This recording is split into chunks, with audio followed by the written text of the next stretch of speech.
जय हिंद दोस्तों। जैसे कि आप लोग पता है बिहार डीएलएड के एग्ज़ाम 5 जून से स्टार्ट है। 5-6 2 दिन एग्ज़ाम बीत चुके हैं। आज जो है ना तीसरा दिन है।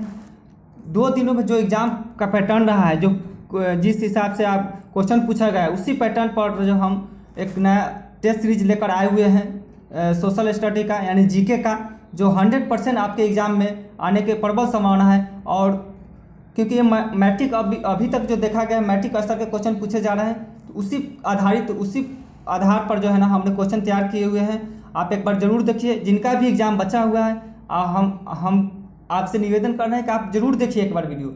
आपको यकीन मानिए आपको बहुत ही हेल्पफुल होने वाले हैं इस वीडियो से। तो आप जिनका भी एग्ज़ाम बचा हुआ है आगे 7, 8 या मैंने 15 तक जिनका भी एग्ज़ाम है वो ज़रूर एक बार वीडियो देखिए। अगर किसी को इसका PDF चाहिए तो मेरे टेलीग्राम चैनल ज्वाइन कर सकते हैं, या मेरा व्हाट्सअप नंबर है 9708933970। इस पर आप जो है PDF प्राप्त कर सकते हैं। और इससे पहले जो एक वीडियो डाले हुए हैं उससे जो है ना आपका दो क्वेश्चन आपका एग्ज़ाम में 6 तारीख का जो एग्ज़ाम हुआ है उसमें जो 2 क्वेश्चन पूछे गए हैं उससे तो आप ज़रूर वीडियो को देखिए। आपको यकीन मानिए आपको बहुत ही हेल्पफुल होंगे और इसमें से हूबहू क्वेश्चन आपको एग्ज़ाम में आएंगे। तो चलिए स्टार्ट करते हैं। आज का प्रश्न सोशल स्टडी का प्रश्न है। आप देखिए 80 क्वेश्चन है आपको। आप इसमें जो है ना आप मिला सकते हैं इसमें कि कितने आपके 80 में कितने सही हो रहे हैं, कितने गलत हो रहे हैं। और क्वेश्चन एक बार देखिए, अब वो अच्छा लगे तो जरूर सब्सक्राइब कीजिएगा और लाइक कीजिएगा। सब्सक्राइब जरूर कीजिएगा, अच्छा लगे तो जरूर सब्सक्राइब कीजिएगा। चलिए स्टार्ट करते हैं आज का प्रश्न। आज का प्रश्न है आपका, भारतीय जनता पार्टी को किस पार्टी का पुनर्जन्म कहा जाता है? माने भारतीय जनता पार्टी जो है आपका, जिसको बीजेपी बोलते हैं, वो किस पार्टी से जो है ना बना है? तो यह है भारतीय जनसंघ। कौन सा? भारतीय जनसंघ पार्टी जो था उसी से जो है ना आपका विघटित होकर ये आपका भारतीय जनता पार्टी बना है, बीजेपी बना है। चलिए ऑप्शन नंबर बी सही हो जाएंगे। नेक्स्ट क्वेश्चन देखते हैं। अगला क्वेश्चन है आपका, दलित पैंथर्स। ये देखिए दलित पैंथर्स जो है ना, दलित पैंथर्स नामक संगठन की स्थापना किस राज्य में हुई है? दलित पैंथर्स जो है दलितों के लिए दलित पैंथर्स नामक संगठन की स्थापना किस राज्य में हुई है? तो ये आपका कहाँ हुआ है? महाराष्ट्र में। ऑप्शन नंबर सी, महाराष्ट्र में। नेक्स्ट क्वेश्चन है आपका, अगला क्वेश्चन देखिएगा। अगला क्वेश्चन है, कौन सा संवैधानिक संशोधन नगरीय स्थानीय स्वशासन से संबंधित है? कौन सा संवैधानिक संशोधन नगरीय, ये देखिए नगरीय स्थानीय स्वशासन बोला है, नगरीय बोला है।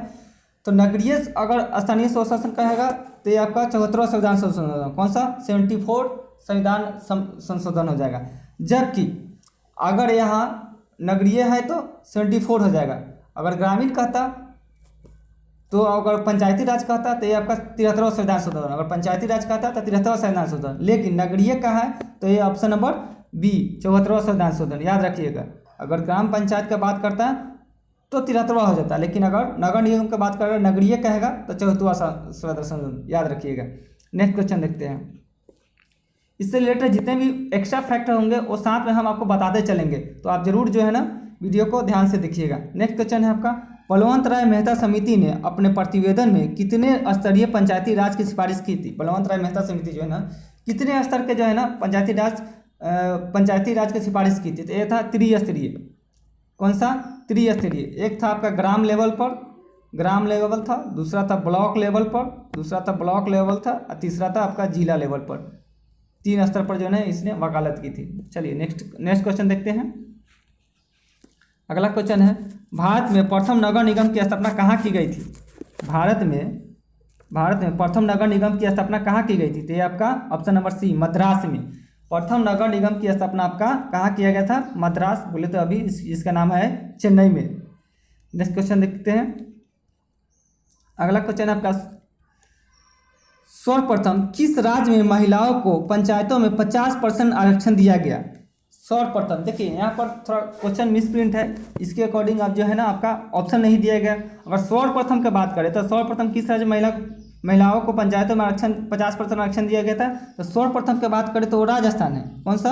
राजस्थान सर्वप्रथम, सबसे पहले बार राजस्थान। लेकिन इसमें राजस्थान ऑप्शन नहीं है, तो और भी जान लेते हैं किन किन राज्यों में जो है ना 50% जो है ना महिलाओं को आरक्षण मिला हुआ है। 50% महिलाओं को आरक्षण मिला हुआ राज्य में। तो ये आपका जो है ना पंचायतों में, तो ये आपका हो जाएगा कौन कौन सा राज्य हो जाएगा? देखिए बिहार हो जाएगा आपका, बिहार हो जाएगा, हिमाचल प्रदेश हो जाएगा, उत्तराखंड हो जाएगा, राजस्थान हो जाएगा, केरल हो जाएगा। कौन सा? बिहार हो जाएगा आपका, बिहार हो जाएगा, हिमाचल प्रदेश हो जाएगा, हिमाचल प्रदेश हो जाएगा, उसके बाद उत्तराखंड हो जाएगा, उत्तराखंड हो जाएगा, राजस्थान हो जाएगा, राजस्थान लिख ही दिए, राजस्थान हो जाएगा, उसके बाद केरला होगा। इन राज्यों में जो है ना महिलाओं को पंचायतों में 50% आरक्षण है। इसके 6 नंबर क्वेश्चन की बात कर ले तो इसमें जो है ना अभी बिहार आंसर हो जाएगा। कौन सा? बिहार। ऑप्शन के अकॉर्डिंग इसमें बिहार हो जाएगा। बिहार में जो है महिलाओं को 50% आरक्षण है पंचायतों में। चलिए नेक्स्ट क्वेश्चन देखते हैं।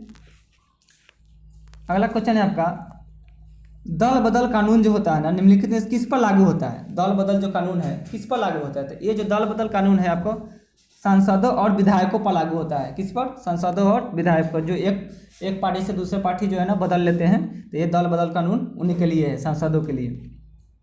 नेक्स्ट क्वेश्चन चलते हैं। अगला क्वेश्चन है आपका, क्षेत्रवाद की भावना का एक कुपरिणाम है क्या? ये मैट्रिक का क्वेश्चन है आपका, मैट्रिक स्तरीय क्वेश्चन है आपका, विश्व इतिहास का। विश्व इतिहास से आपका 3 से 4 क्वेश्चन पूछे जा रहे हैं। तो इससे हम आपको इसमें 8 से 10 क्वेश्चन आपका विश्व इतिहास से है। और भी आपको अगर कहीं से कोई स्रोत से अगर मिलता है विश्व इतिहास पढ़ने का, तो आप जरूर विश्व इतिहास को पढ़ लीजिएगा, वर्ल्ड हिस्ट्री को आप पढ़ लीजिएगा। चलिए देखते हैं 8 नंबर क्वेश्चन है, 8 का डी। क्षेत्रवाद की भावना का एक कुपरिणाम क्या है? अलगाववाद। अलगाववाद जो है ना आपका क्षेत्रवाद भावना का एक कुपरिणाम है। नेक्स्ट क्वेश्चन देखते हैं। अगला क्वेश्चन है आपका, अर्थशास्त्र पुस्तक किसने लिखा है? अर्थशास्त्र पुस्तक किसने लिखा है? तो अर्थशास्त्र का जो पुस्तक लिखा है उसे चाणक्य बोलते हैं, जिसको विष्णुगुप्त भी बोला जाता है। चाणक्य या विष्णुगुप्त ये किसके दरबार में रहते थे? चंद्रगुप्त मौर्य के दरबार में जो है ना उनका प्रधानमंत्री थे। चंद्रगुप्त मौर्य का, मौर्य वंश के संस्थापक जो थे चंद्रगुप्त मौर्य, उन्हीं का जो है ये क्या थे? प्रधानमंत्री थे। अर्थशास्त्र की पुस्तक इन्हीं ने रचना की थी, चाणक्य। नेक्स्ट क्वेश्चन देखते हैं। निम्नलिखित में से किस देश का संघीय व्यवस्था अन्य से अलग है? निम्नलिखित में से किस देश का संघीय व्यवस्था अन्य से अलग है? तो भारत का जो संघीय व्यवस्था है राज्य और केंद्र में दोनों अलग अलग है। जबकि एक संयुक्त अमेरिका और कनाडा की बात करें तो इनका संघीय व्यवस्था राज्य और केंद्र में दोनों में सेम ही है। सॉरी गलती बोल दिया, इनका संयुक्त राज्य अमेरिका और कनाडा का जो है राज्य और केंद्र में व्यवस्था अलग अलग है, जबकि भारत में सेम है। तो इसका ऑप्शन हो जाएगा Bharat. Option number A Bharat हो जाएगा। नेक्स्ट क्वेश्चन देखते हैं। अगला क्वेश्चन है आपका 11 नंबर क्वेश्चन है, भारत की संघीय व्यवस्था निम्नलिखित से किससे प्रभावित है? भारत का जो संघीय व्यवस्था है आप किससे प्रभावित है? तो ये आपका कनाडा से प्रभावित है। भारत का संघीय व्यवस्था किससे प्रभावित है? तो कनाडा से प्रभावित है। नेक्स्ट क्वेश्चन देखते हैं आपका, भारतीय संविधान के किस अनुसूची में राष्ट्रीय भाषाओं की सूची है? भारतीय संविधान के किस अनुसूची में राष्ट्रीय भाषाओं की सूची है? तो ये 8वीं अनुसूची जो है इसमें 22 भाषाओं का 22 भाषाओं का जो है ना वर्णन किया गया है। 22 भाषाओं का 8वीं अनुसूची में। नेक्स्ट क्वेश्चन देखते हैं। नेक्स्ट क्वेश्चन है आपका, राज्य विधानसभा के चुनावों को कराने का जिम्मेदारी किसकी है? राज्य विधानसभा के चुनाव को कराने की जिम्मेदारी किसकी है? तो देखिए चुनाव कराने की जिम्मेदारी जो है ना राज्य चुनाव आयोग, अगर राज्य में बात करें तो राज्य चुनाव आयोग का होता है, और केंद्र स्तर पर बात करें तो चुनाव आयोग का जो इलेक्शन कमीशन होते हैं, इलेक्शन कमीशन ऑफ इंडिया, भारतीय चुनाव आयोग, ये आपका केंद्र लेवल पर काम करते हैं, केंद्र लेवल पर, और जबकि राज्य स्तर पर राज्य चुनाव आयोग कार्य करते हैं। चलिए नेक्स्ट क्वेश्चन देखते हैं आपका,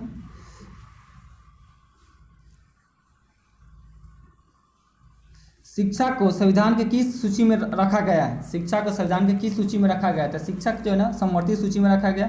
इस पर केंद्र राज्य दोनों जो है ना कानून बनाते हैं या इसके देखरेख करते हैं, तब शिक्षा को समवर्ती सूची में रखा गया है। नेक्स्ट चलते हैं। अगला क्वेश्चन है आपका जर्मनी। ये देखिए विश्व इतिहास का क्वेश्चन है, जर्मनी का एकीकरण कब हुआ था? जर्मनी का एकीकरण कब हुआ था? तो यह है 1871 में। 1871 में जर्मनी का एकीकरण हुआ था। विश्व इतिहास का क्वेश्चन है ये देखिए, ये भी विश्व इतिहास का क्वेश्चन है। होवा हाओ आंदोलन किसने शुरू किया था? ये जो आंदोलन है इसको किसने शुरू किया था? तो इसका ऑप्शन नंबर ए हुई नहु फूसो, इसको इन्होंने शुरू किया था। नेक्स्ट क्वेश्चन चले, जनरल लोन नोल किस देश के प्रधानमंत्री थे? ये भी विश्व इतिहास के क्वेश्चन है। जनरल लोन नोल किस देश के प्रधानमंत्री थे? तो ये थे ऑप्शन नंबर सी, कंबोडिया के प्रधानमंत्री थे। ठीक है, नेक्स्ट क्वेश्चन चलते हैं। ये सभी विश्व इतिहास के क्वेश्चन है। अभी ये देखिए, मार्च 1946 में फ्रांस और वियतनाम के बीच होने वाले समझौता को क्या कहा जाता है?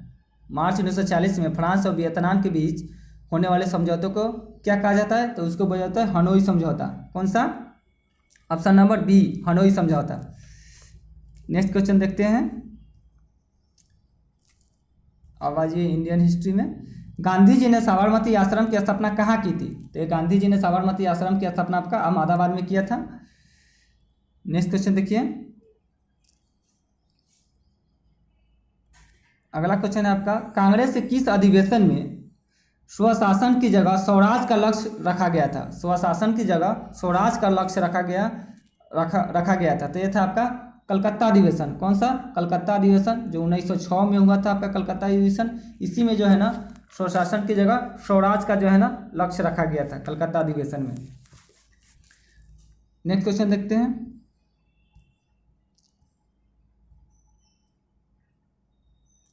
दांडी यात्रा से किस आंदोलन की शुरुआत हुई थी?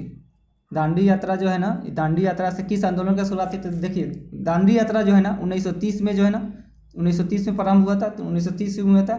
जस्ट दांडी यात्रा के बाद आपका सविनय अवज्ञा आंदोलन, ऑप्शन नंबर ए, सविनय अवज्ञा आंदोलन 1931 में स्टार्ट हो गया था। सविनय अवज्ञा आंदोलन गांधी जी ने 1931 में स्टार्ट किया था। सविनय अवज्ञा आंदोलन 1930 में आपका दांडी यात्रा स्टार्ट हुआ था। नेक्स्ट क्वेश्चन की बात करें, गांधी जी ने किस गोलमेज सम्मेलन में भाग लिया था? गांधी जी किस गोलमेज सम्मेलन में भाग लिया था? तो ये था आपका द्वितीय गोलमेज सम्मेलन 1931 में जो हुआ था। 1931 में हुआ था द्वितीय गोलमेज सम्मेलन। उसी में गांधी जी ने भाग लिया था। जो जिस समय वायसराय कौन थे? इरविन थे। गांधी इसी को जो है ना 1931 को जो है ना गांधी इरविन समझौता के नाम से जाना जाता है। 1931 में गांधी इरविन समझौता, जिसमें गांधी जी को इंग्लैंड बुलाया गया था। तो 1931 में। और एक और क्वेश्चन पूछा जाता है, तीन गोलमेज सम्मेलन हुआ था कब कब? 1930, 31, 32। ये पूछा जाता है तीनों गोलमेज सम्मेलन में किसने भाग लिया था? तो तीनों गोलमेज सम्मेलन में आपका डॉक्टर भीमराव अम्बेडकर जो थे, भीमराव अम्बेडकर थे, उन्होंने तीनों गोलमेज सम्मेलन में भाग लिया था। दलितों को प्रतिनिधित्व करते हुए उनको बुलाया गया था। तीनों गोलमेज सम्मेलन 30, 31, 32 तीनों में। महात्मा गांधी सिर्फ द्वितीय में भाग लिए थे। नेक्स्ट क्वेश्चन है, फॉरवर्ड ब्लॉक की स्थापना किसने किया था? ये फॉरवर्ड ब्लॉक था, इसका स्थापना किसने किया था? तो ये थे सुभाष चंद्र बोस जो है ना फॉरवर्ड ब्लॉक के स्थापना किए थे। नेक्स्ट क्वेश्चन देखते हैं, बंगाल विभाजन कब और किसने किया था? बंगाल विभाजन कब और किसने किया था? तो ये जो थे बंगाल विभाजन 1905 में हुआ था। और लॉर्ड कर्जन जो थे उन्होंने बंगाल विभाजन किया था। कब? 1905 में। नेक्स्ट क्वेश्चन देखते हैं। अगला क्वेश्चन है आपका, निम्नलिखित में से कौन मित्र राष्ट्र नहीं है? ये देखिए, निम्नलिखित में से कौन मित्र राष्ट्र नहीं है? ये बहुत इंपॉर्टेंट क्वेश्चन है, याद रखिएगा। मित्र राष्ट्र कौन है या कौन नहीं है, जरूर याद रखिएगा। इसमें से आपका क्वेश्चन बहुत ज़्यादा जो है ना आने की संभावना रहती है और पूछता भी है इससे क्वेश्चन, कौन सा जो है ना मित्र राष्ट्र में है कौन नहीं है। तो इनमें से कौन सा मित्र राष्ट्र नहीं है? तो देखिए, सबसे पहले हम बात करते हैं मित्र राष्ट्र में कौन कौन थे। मित्र राष्ट्र में कौन कौन थे? मित्र राष्ट्र की बात करें तो मित्र राष्ट्र में आपका अमेरिका था। कौन था? सॉरी, हिंदी में लिखते हैं, एक सेकेंड।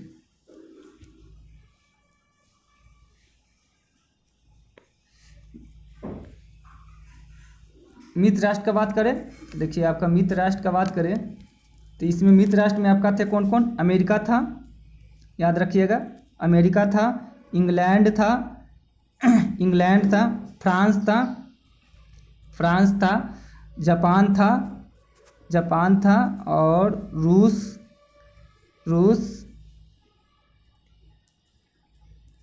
इटली। ये जो था ना मित्र राष्ट्र में क्या थे? ये सब मित्र राष्ट्र थे। जबकि जर्मनी जो था ना, जर्मनी अलग था आपका, जर्मनी अलग था, ये मित्र राष्ट्र में नहीं थे। तो ये ऑप्शन नंबर आपका बी सही हो जाएंगे, जर्मनी। नेक्स्ट क्वेश्चन देखते हैं, अगला क्वेश्चन है आपका, स्वराज पार्टी का प्रथम सम्मेलन कहाँ हुआ था? स्वराज पार्टी जो है ये कांग्रेस से अलग हो गए, स्वराज पार्टी बनाया गया था। ये स्वराज पार्टी का प्रथम सम्मेलन कहाँ हुआ था?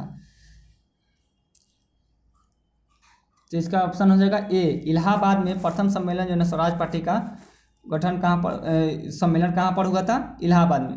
स्वराज पार्टी का गठन किसने किया था? तो मोतीलाल नेहरू जी ने किए थे। स्वराज पार्टी का गठन मोतीलाल नेहरू किए थे, और इनके साथ एक और भी थे जिन्होंने स्वराज पार्टी का गठन किया था, मोतीलाल नेहरू। नेक्स्ट क्वेश्चन चलते हैं, इनमें से किसने पावर लूम का आविष्कार किया था? पावर लूम का आविष्कार किसने किया था? पावर लूम का आविष्कार किसने किया था? इसका खोज किया था, पावर लूम का आविष्कार किसने किया था? तो option number C, Adam Cartwright. Adam Cartwright जो थे वह पावर लूम का आविष्कार किए थे। नेक्स्ट क्वेश्चन देखते हैं, न्यू डील नामक नवीन आर्थिक नीति कहाँ लागू की गई थी? न्यू डील नामक नवीन आर्थिक नीति कहाँ लागू की गई थी? तो ये आपका अमेरिका में लागू किया गया था। कहाँ पर? अमेरिका में। न्यू डील नामक नवीन आर्थिक नीति अमेरिका में लागू किया गया था। नेक्स्ट क्वेश्चन देखते हैं,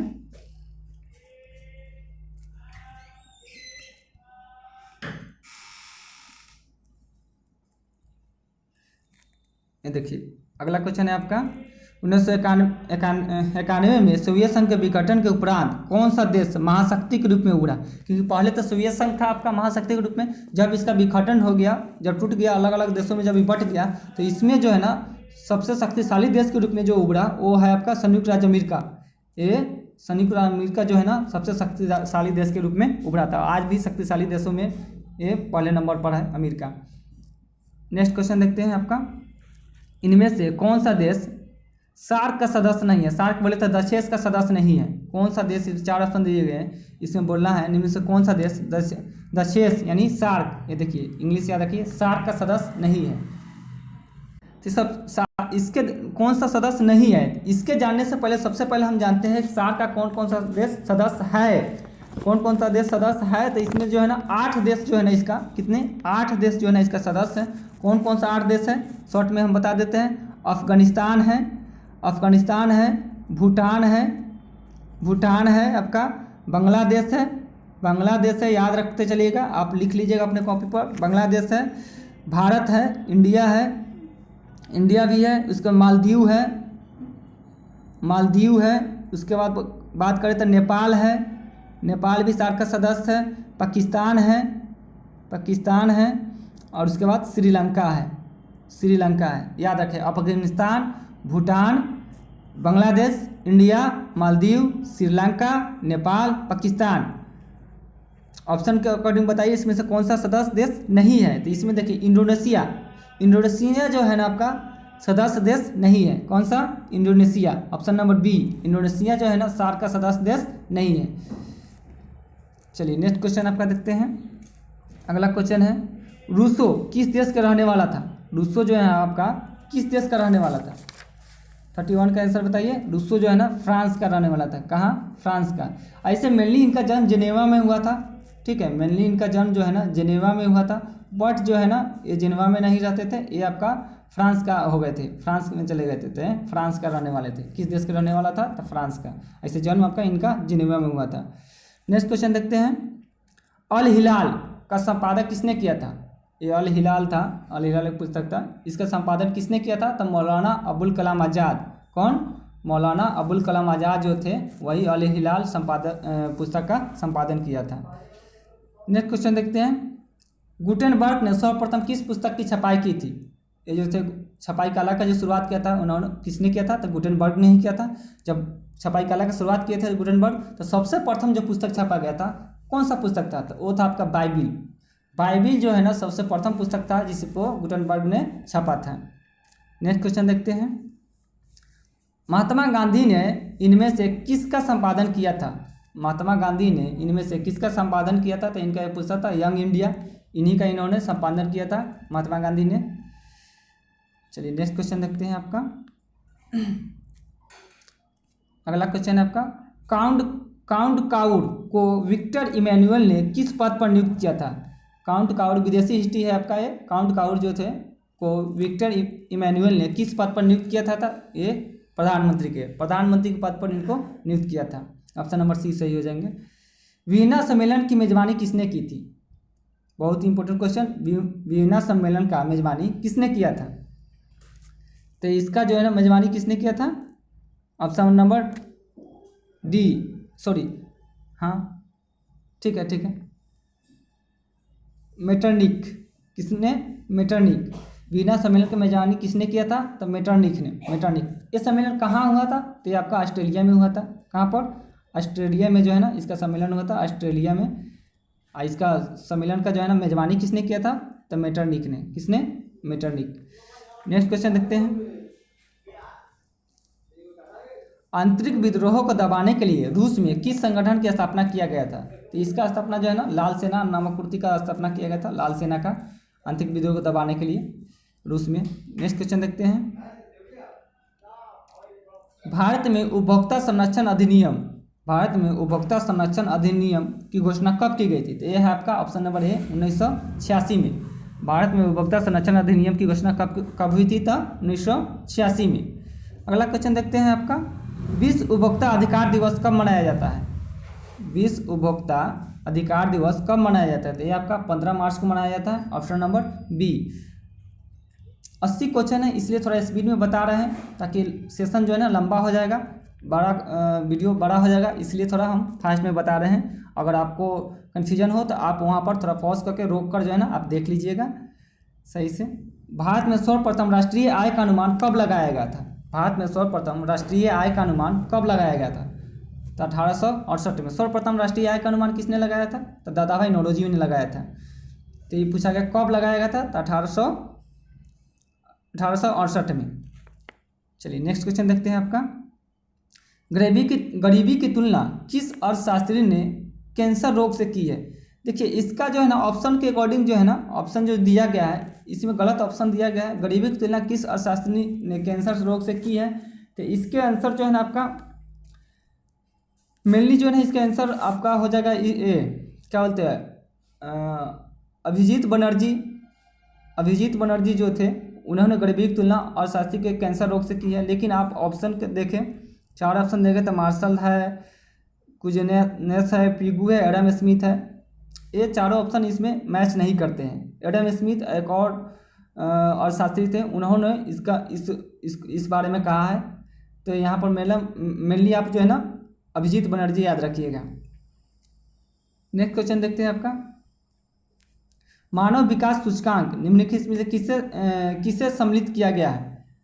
यह है मानव विकास सूचकांक में इनमें से किससे सम्मिलित किया गया है? 4 दिए गए ऑप्शन दिए गए, इनमें से किसके सम्मिलित किया गया था? देखिए मानव विकास सूचकांक जो होता है ना, जो कौन जारी करता है? सबसे पहले तो कौन जारी करता था? UNDP। कौन? ये UNDP एक संस्था है, UNDP नामक एक संस्था है, यही जारी करता है। और इसमें जो है ना इसमें कौन कौन शामिल है? तो जीवन प्रत्याशा, लाइफ एक्सपेक्टेंसी, ये भी सही है, जीवन स्तर ये भी सही है, शिक्षा प्राप्ति ये भी सही है। यानी कि इनमें से सभी आपका आंसर हो जाएगा। मानव विकास सूचकांक इनमें से किससे सम्मिलित किया गया है? तो इन सभी को। और कौन जारी करता है? तो UNDP। कौन? UNDP एक संस्था है, वही जारी करता है। नेक्स्ट क्वेश्चन देखते हैं आपका। आप लोगों से अनुरोध है दोस्तों और साथियों कि आप जो है ना अगर वीडियो अच्छा लगे तो ज़रूर सब्सक्राइब कीजिएगा, क्योंकि मेरा चैनल न्यू चैनल है। तो आप लोग जितना सपोर्ट कीजिएगा उतना हमारे लिए फ़ायदा होगा। हम और मेहनत करेंगे आपके लिए, अच्छे से अच्छे वीडियो जो है ना लाएंगे जो आपके एग्जाम से रिलेटेड हो। तो प्लीज़ आप लोगों से रिक्वेस्ट है, आप लोगों का सपोर्ट का ज़रूरत है। मेरे चैनल को सपोर्ट कीजिए और ज़्यादा से ज़्यादा इसको सब्सक्राइब कीजिए और दोस्तों में शेयर कीजिए। चलिए स्टार्ट करते हैं न्यू क्वेश्चन आपका। अगला क्वेश्चन। भारत में आर्थिक नियोजन का काम कौन सी संस्था करती है? भारत में आर्थिक नियोजन का काम कौन सी संस्था करती है? तो यह है आपका राष्ट्रीय विकास आयोग। कौन सा? राष्ट्रीय विकास आयोग जो है ना वही जो है ना आर्थिक नियोजन का काम करती है, राष्ट्रीय विकास आयोग, याद रखिएगा। अगला क्वेश्चन देखते हैं। नेक्स्ट क्वेश्चन है आपका। Poverty and British rule in India नामक किताब किसने लिखा था? Poverty and British rule in India नामक पुस्तक किसने लिखा था? यह है आपका ऑप्शन नंबर बी, दादा भाई नौरोजी ने लिखा है। नेक्स्ट क्वेश्चन है आपका। स्वीडन की मुद्रा क्या है? स्वीडन का मुद्रा क्या है? 4 ऑप्शन दिए गए। स्वीडन का मुद्रा क्या है? तो यह है आपका ऑप्शन नंबर सी, क्रोना। कौन सा? क्रोना, सी। अगला क्वेश्चन है आपका, निम्नलिखित में कौन भारत का सर्वोच्च बैंकिंग संस्थान है? निम्नलिखित में से कौन भारत का सर्वोच्च बैंकिंग संस्थान है? तो ये सर्वोच्च बैंकिंग संस्थान है आपका भारतीय रिजर्व बैंक ऑफ इंडिया, जिसको बोलते हैं आरबीआई। आरबीआई सर्वोच्च बैंक जो है ना, यही है, आरबीआई है। अभी इसका आरबीआई का जो है ना मेन अध्यक्ष कौन है? तो शशिकांत दास है आरबीआई का गवर्नर, जिसको बोलते हैं आरबीआई का गवर्नर अभी कौन है? शशिकांत दास है। चलिए नेक्स्ट क्वेश्चन देते हैं। भारत में सर्वांगीण विकास एवं सामाजिक आर्थिक विकास के लिए सबसे महत्वपूर्ण क्या है? भारत में सर्वांगीण विकास एवं सामाजिक आर्थिक विकास के लिए सबसे महत्वपूर्ण क्या है? चारों में से बताना है आपका सबसे महत्वपूर्ण क्या है। सर्वांगीण विकास एवं सामाजिक आर्थिक विकास के लिए सबसे ज़्यादा जरूरी है आपका शिक्षा। शिक्षा होना बहुत जरूरी है। चलिए नेक्स्ट क्वेश्चन देखते हैं आपका। अगला क्वेश्चन है, इनमें से कौन भारतीयों के जीवन निर्वाह का मुख्य साधन है? भारतीयों का जीवन निर्वाह का मुख्य साधन क्या है? अधिकतर लोग जो है ना भारत के किस पर जुड़े हुए हैं? कृषि पर जुड़े हुए हैं। तो आपका कृषि आंसर हो जाएगा, option number C. Next question देखते हैं आपका, प्राथमिक क्षेत्र में कौन सी आर्थिक क्रिया शामिल है? प्राथमिक क्षेत्र, सबसे पहले बात करते हैं प्राथमिक क्षेत्र में कौन सा आर्थिक क्रिया शामिल है। तो देखिए आपका यह है खनन। कौन सा? खनन। याद रखिए प्राथमिक क्षेत्र में कौन कौन शामिल है? खनन शामिल है आपका। उसके बाद बात कर ले तो कृषि शामिल है। कौन सा? कृषि, खनन। उसके बाद मछली पालन, मछली पकड़ना, मछली पालन और खनन। वानिकी भी है आपका, इसी में शामिल है वानिकी। ये जो है ना चारों जो है ना आपका प्राथमिक क्षेत्र में शामिल है। तृतीय क्षेत्र की बात कर ले तो सेवा क्षेत्र जो है ना तृतीय क्षेत्र में आपका सेवा क्षेत्र जो होता है ना तृतीय क्षेत्र में आ जाता है। तृतीय में आ जाता है सेवा क्षेत्र। सेवा जो है ना सर्विस जो है आपका तृतीय क्षेत्र में आ जाता है। चलिए नेक्स्ट बात करते हैं, सोने के आभूषणों यानी गोल्ड आभूषणों की गुणवत्ता सुनिश्चित करने के लिए किस मानक चिन्ह का प्रयोग किया जाता है? माने सोना आपका ओरिजिनल है या नकली है, इसको जो है ना किससे सुनिश्चित किया जाता है? गुणवत्ता किससे मापा जाता है? तो ये है आपका हॉलमार्क। क्या? उस पर जो हॉलमार्क का चिन्ह रहता है उसके लिए जो है ना हॉलमार्क का अगर निशान है तो समझिए वो आपका गोल्ड क्या है? सोना क्या है? शुद्ध है। जबकि एक मार्क जो होता है ना, एक मार्क एक खाने पीने की वस्तु होता है, उस पर जो है ना एक मार्क का जो है ना प्रयोग किया जाता है। चलिए नेक्स्ट क्वेश्चन देखते हैं आपका,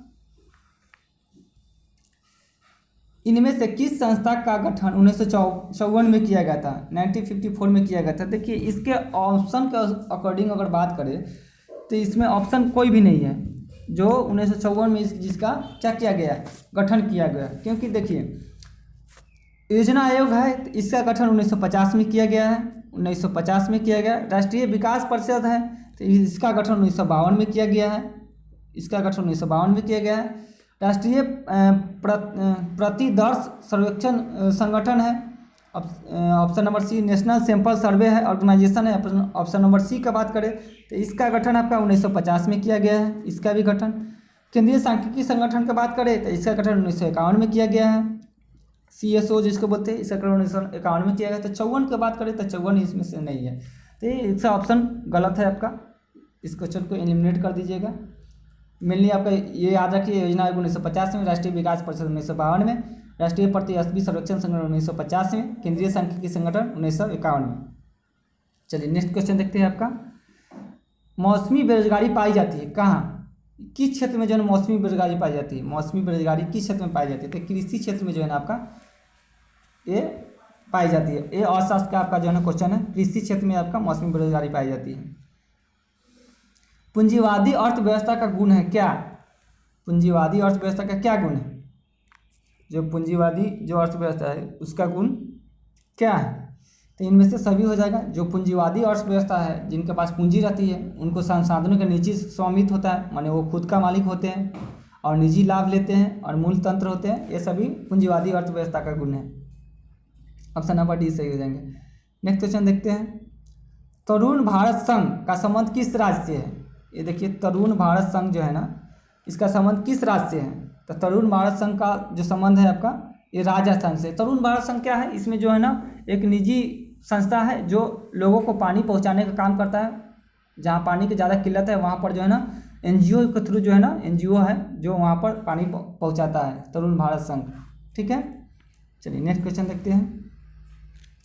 रूस के सहयोग से किस विद्युत संयंत्र का निर्माण किया गया था? ये सब क्वेश्चन आपको अब बहुत ज़्यादा इंपॉर्टेंट है, और भी क्वेश्चन इंपॉर्टेंट है, लेकिन ये सब क्वेश्चन ज़्यादा पूछा जा रहा है। तो रूस के सहयोग से किस विद्युत संयंत्र का निर्माण किया गया था? तो यह है आपका कुडनकुलम परमाणु विद्युत गृह। कौन सा? कुडनकुलम जो है ना परमाणु विद्युत गृह जो रूस के सहयोग से विद्युत संयंत्र जो है ना निर्माण किया गया। ये कहाँ पर है कुडनकुलम? तो यह आपका तमिलनाडु में। कहाँ पर है? तमिलनाडु में है, तमिलनाडु में। ठीक है, कैगा की बात कर ले। कैगा कहाँ पर है? तो कैगा आपका कर्नाटक में है, कैगा कर्नाटक में। कलपक्कम भी तमिलनाडु में है, कलपक्कम भी आपका तमिलनाडु में है। चलिए नेक्स्ट बात कर रहे हैं अगला।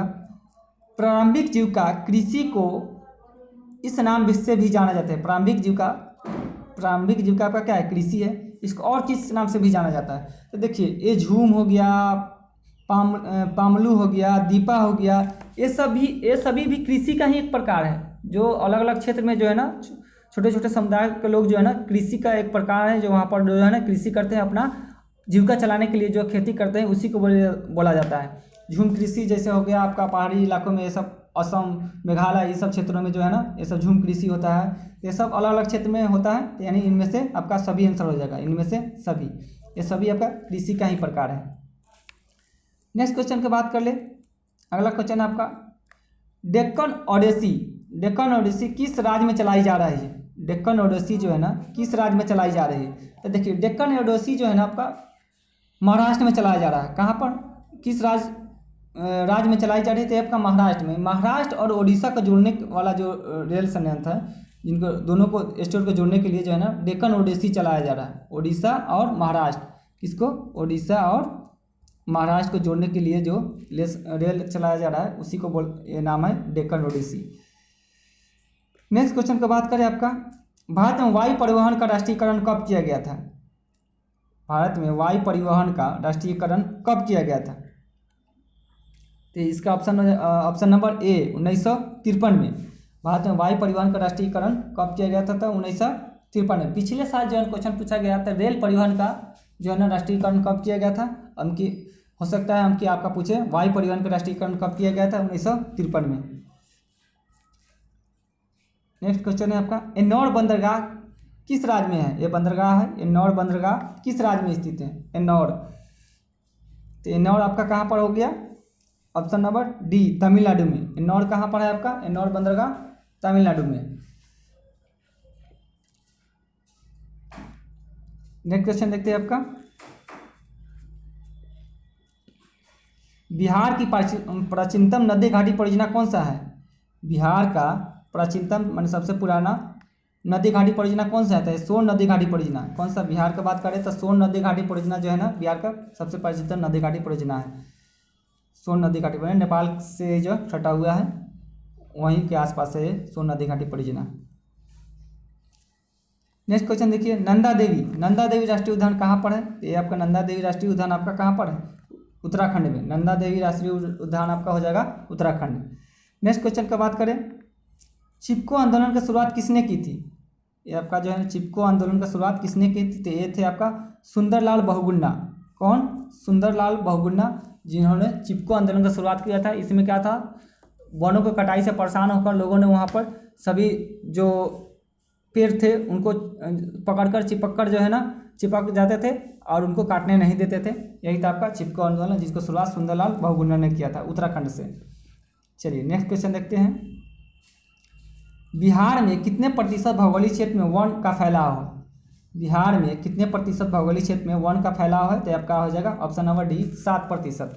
7% क्षेत्र पर जो है ना वन का फैलाव, इसे 7.1 है, 7.1% पर जो है ना वन का फैलाव है। अगला क्वेश्चन देखते हैं आपका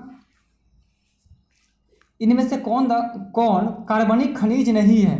कार्बनिक खनिज नहीं है, इनमें से कौन कार्बनिक खनिज नहीं है? तो देखिए कार्बनिक खनिज की बात करें तो इसमें कोयला होता है, खनिज तेल होता है, जबकि प्राकृतिक गैस जो है ना कार्बनिक खनिज नहीं है आपका। प्राकृतिक गैस जो है ना आपका, ये आपका प्राकृतिक गैस कार्बनिक खनिज नहीं है, जबकि बिटुमिनस कोयला के प्रकार है। ये कोयला है, ये कोयला है, बिटुमिनस कोयला का प्रकार है। खनिज तेल हो गया, ये सब आपका कार्बनिक पदार्थ है और प्राकृतिक गैस नहीं है। नेक्स्ट बात कर दें, सीमेंट उद्योग का कच्चा माल कौन सा है? ये आप ऑप्शन से भी छाड़ सकते हैं। ये जो सीमेंट उद्योग है उसका कच्चा माल कौन सा है? तो ये है आपका चूना पत्थर। कौन सा हो जाएगा? चूना पत्थर।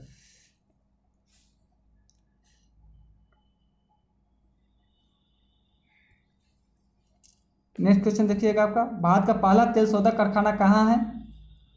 ऑयल रिफाइनरी जो है ना, ऑयल को जो रिफाइन किया जाता है वो पहला तेल शोधक कारखाना कहाँ पर है? तो ये आपका है डिगबोई। पूछा जाए डिगबोई कहाँ है, तो ये आपका असम में है।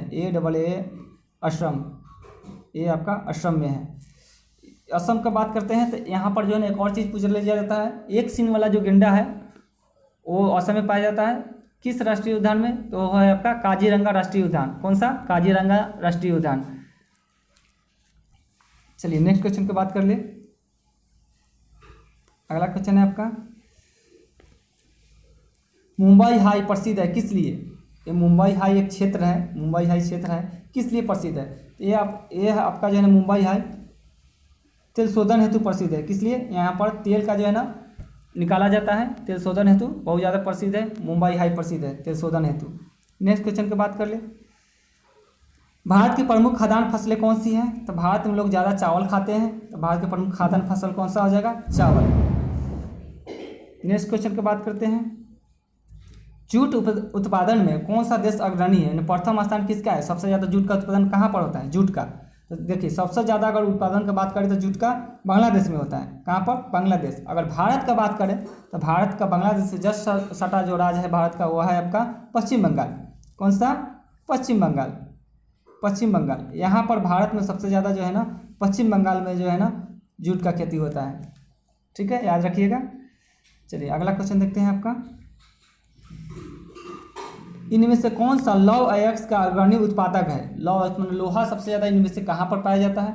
तो 4 ऑप्शन है, ओडिशा, छत्तीसगढ़, ऑप्शन पहले बता देते हैं, और कर्नाटक और झारखंड। इसमें सबको बताना है लौह अयस्क का अग्रणी उत्पादक कौन सा है। तो यह है आपका ऑप्शन नंबर ए, ओडिशा। सबसे ज़्यादा लौह अयस्क कहाँ पर? ओडिशा में। अगला क्वेश्चन देख लेते हैं, किसे बिहार का रेशम नगर कहा जाता है? किसे बिहार का रेशम नगर कहा जाता है? तो वह है आपका ऑप्शन नंबर डी, भागलपुर। अगला क्वेश्चन है आपका, बिहार की अर्थव्यवस्था में किस क्षेत्र का सर्वाधिक योगदान है? बिहार का जो अर्थव्यवस्था में किस क्षेत्र का सर्वाधिक योगदान है? 4 ऑप्शन दिए गए। तो देखिए बिहार का अर्थव्यवस्था सबसे ज़्यादा आपका किस पर टिका हुआ है? कृषि पर। लोग ज़्यादा कृषि पर निर्भर है, तो ऑप्शन नंबर ए सही हो जाएंगे, कृषि। नेक्स्ट क्वेश्चन की बात कर ले, बिहार की बड़ी त्रासदी में से एक है कौन सा? ये बिहार का बड़ी त्रासदियों में से कौन सा एक है? तो देखिए बिहार सबसे ज़्यादा चपेट में बाढ़ का चपेट में रहता है। हर साल जो है ना उत्तरी जो इलाका है, उत्तरी क्षेत्र है बिहार का, या नेपाल से सटा हुआ जो क्षेत्र है, उधर जो है ना हमेशा बाढ़ आते रहता है। हर साल बाढ़ आता है, यानी बाढ़ से ज़्यादा त्रासदी में है उत्तरी क्षेत्र। नेक्स्ट बात कर ले हैं, कुशहा तटबंध किस नदी पर है? ये कुशहा जो तटबंध है किस नदी पर है? तो ये आपका कोसी नदी पर है। कोसी नदी पर कुशहा तटबंध है। अगला बात कर ले, सतलज नदी पर कौन सा कृत्रिम जलाशय बनाया गया है? सतलज नदी पर कौन सा कृत्रिम जलाशय बनाया गया है? तो सतलज नदी पर आपका है गोविंद सागर। कौन सा? गोविंद सागर जो है ना आपका सतलज नदी पर बनाया गया है। ऑप्शन नंबर डी सही होगा। अगर सरदार सरोवर की बात कर ले तो नर्मदा नदी पर बनाया गया है। यहीं पर जो है ना सरदार वल्लभ भाई पटेल का सबसे बड़ी मूर्ति बनाया गया है, सबसे ऊंचा। चलिए नेक्स्ट क्वेश्चन देखते हैं, अगर नागार्जुन की बात करें, नागार्जुन सागर जो परियोजना है ये किस नदी पर है? तो ये आपका कृष्णा नदी पर है।